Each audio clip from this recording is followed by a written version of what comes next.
नमस्कार, जय महाकाल। आप सभी का बहुत बहुत स्वागत है मेरे और आपके इस YouTube channel the revive astro में। होप आप सभी बहुत अच्छे होंगे महाकाल की कृपा से। मैं भी बहुत अच्छी हूँ और फाल्गुन के महीने में होली के त्यौहार का खास एपिसोड लेके आई हूँ, क्योंकि ये महीना इतना इम्पॉर्टेंट है। यूनिवर्स भी देखिए, अपने आसपास जितने भी पेड़ पौधे फूल पत्तियाँ सब नई नई निकल आ रही है। स्प्रिंग का सीज़न है, यानी कि रिजुविनेशन का टाइम है। आपको भी अपने अंदर ये भाव लेके आना चाहिए इस टाइम पे। अगर आपके साथ जुड़े हुए ऐसे लोग जो कि बहुत टॉक्सिक है, नेगेटिव है, उनको माफ़ कर दीजिए, उनको अपनी लाइफ से बिल्कुल दूर कीजिए। लेकिन उनको माफ़ करते हुए अगर अपने अंदर कोई भी ऐसी भावना आप रखते हैं उनके लिए, तो आप अपनी खुद की एनर्जीज़ को ही नेगेटिव बना लेंगे। तो ये जो यूटिलाइजेशन का टाइम है, इसको बिल्कुल साथ दीजिए। और साथ में मैं आपको बताऊंगी ऐसे बहुत सारे अमेजिंग रेमेडीज़ जो होलिका की नाइट को आपको करना है। तो सबसे पहले बात करते हैं होलिका दहन की।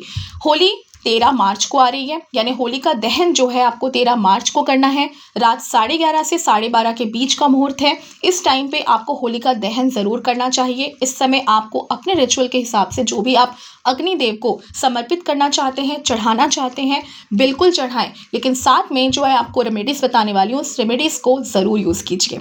सबसे पहली रेमेडी उन लोगों के लिए जिनके जीवन में नेगेटिव एनर्जीज बहुत ज़्यादा है।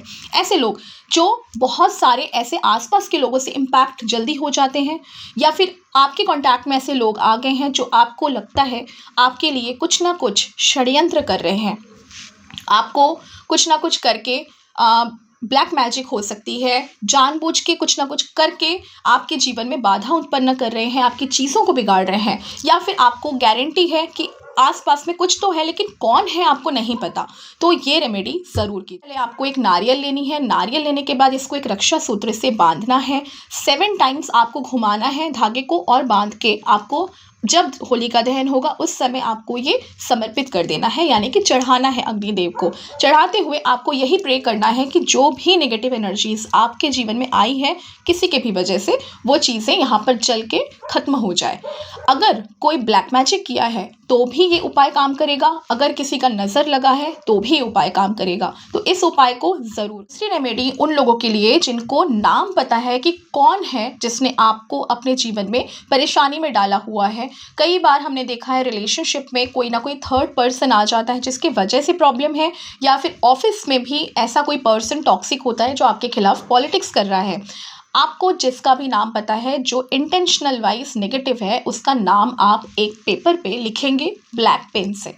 लिखने के बाद होलिका दहन के समय आपको ये प्रे करना है कि उस इंसान की जो भी खराब इंटेंशन से आपके जीवन से दूर हो जाए, यानी उस इंसान की जो नज़र है, जो भी इंटेंशंस है, वो आपके ऊपर इम्पैक्ट ना करे। और उस पेपर को आपको अग्निदेव को समर्पित कर देना है, यानी वहाँ बर्न कर दे। अगली रेमेडी उन लोगों के लिए जिनको नज़र की बहुत ज़्यादा परेशानी होती है। बहुत समय आपने देखा होगा, बहुत अच्छे कपड़े पहन के आपने किसी इवेंट में एंटर किया और आपका कपड़ा फट गया, या फिर घर आते ही आपकी तबीयत खराब हो गई, वो जो साड़ी या वो ड्रेस जो आपने पहना है वो डैमेज हो गया। यही इंडिकेशन होता है नज़र का। आपने कोई अच्छी चीज़ एंटर करी, कोई बड़ी चीज़ आपने स्टार्ट करी, घर खरीदा, या फिर आपने गाड़ी खरीदी, आपने एडवर्टीजमेंट कर दिया और फट से आपको बीमारी हो गई कोई, या घर में कोई मिसहैपनिंग हो गई। ये चीज़ें नज़र को दिखाती है। तो जिनको भी नज़र लगने की प्रॉब्लम है वो होलिका दहन की रात को ये उपाय ज़रूर करेंगे। इस उपाय के लिए आपको काली जो सरसों होती है, जो हमारे किचन में अवेलेबल है, वो सरसों 1 मुट्ठी लेनी है, और साथ में काला तिल लेना है, और थोड़ी सी सॉल्ट यानी कि नमक लेनी है। ये तीनों चीज़ें आपको एक साथ लेनी है। एक पेपर पे रख सकते हैं, प्लेट पे रख सकते हैं, और उसको लेके जिस भी इंसान को नज़र लगती है उसके ऊपर से 7 टाइम्स क्लॉकवाइज घुमाएंगे। और 7 बार घुमाने के बाद ये जो सामान है इसको एक पेपर में बांध के आपको अग्निदेव को समर्पित कर देना है। ऐसा करने से इस इंसान को नज़र लगने की प्रॉब्लम कम हो जाएगी, ख़त्म हो जाएगी, और आने वाले हर एक अमावस्या में इस उपाय को रिपीट करेंगे।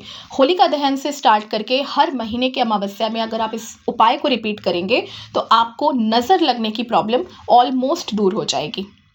अगला उपाय उनके लिए जिनको पैसों से रिलेटेड बहुत प्रॉब्लम्स होते हैं, बहुत सारे लोन चढ़ गए हैं, उतार नहीं पा रहे, बहुत सारे पेमेंट्स रुके हुए हैं, पैसों की हमेशा तंगी बनी रहती है। ऐसे लोगों को 11 गोमती चक्र लेके पीले कपड़े में बांध के आपको इस दिन होलिका दहन में डाल देना है। ये आपके फाइनेंशियल ब्लॉकेजेस को दूर करने में बहुत हेल्प करेगी आपको। और उनके लिए जिनका रिलेशनशिप प्रॉब्लम है, यानी कि आपके हस्बैंड वाइफ के बीच में झगड़े बहुत होते हैं, घर में कलेश बहुत है, बिल्कुल भी शांति नहीं है, या फिर ऐसे प्रॉब्लम्स जिनका मांगलिक वाला प्रॉब्लम है, यानी कि दोनों कपल्स में मंगल किसी का है, किसी का मंगल कम है, और ऐसे में आपको प्रॉब्लम्स बहुत फेस करनी पड़ती है। तो ऐसे में आपको 5 कौड़ियाँ लेनी है, उसमें थोड़ा सा शहद लगाना है और लगा के आपको अग्निदेव को समर्पित करना है।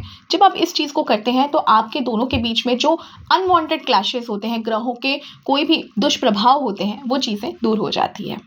इसके साथ ये कॉमन उपाय सभी के लिए, क्योंकि ये रात बहुत इंपॉर्टेंट है सभी के लिए, बहुत ही ज़्यादा एनर्जाइज्ड होती है। जैसे कि आपको पता है, हमारी मदर्स भी कहा करती थी कि होलिका दहन की रात को इधर उधर मत जाओ, कोई भी चौराहे में पड़े सामान को मत टच करो। तो ये चीज़ें हैं जो हमारे पहले के टाइम में सभी को पता था, लेकिन आज हम भूलते जा रहे हैं। तो इस दिन, इस रात को आपको अग्निदेव को बहुत दिल से आपको पूजना है। साथ में विष्णु जी का जो बीज मंत्र है, ओम नमो भगवते वासुदेवाय नमः, इसका 108 बार जाप जरूर करें और एक बार हनुमान चालीसा जरूर पढ़ें।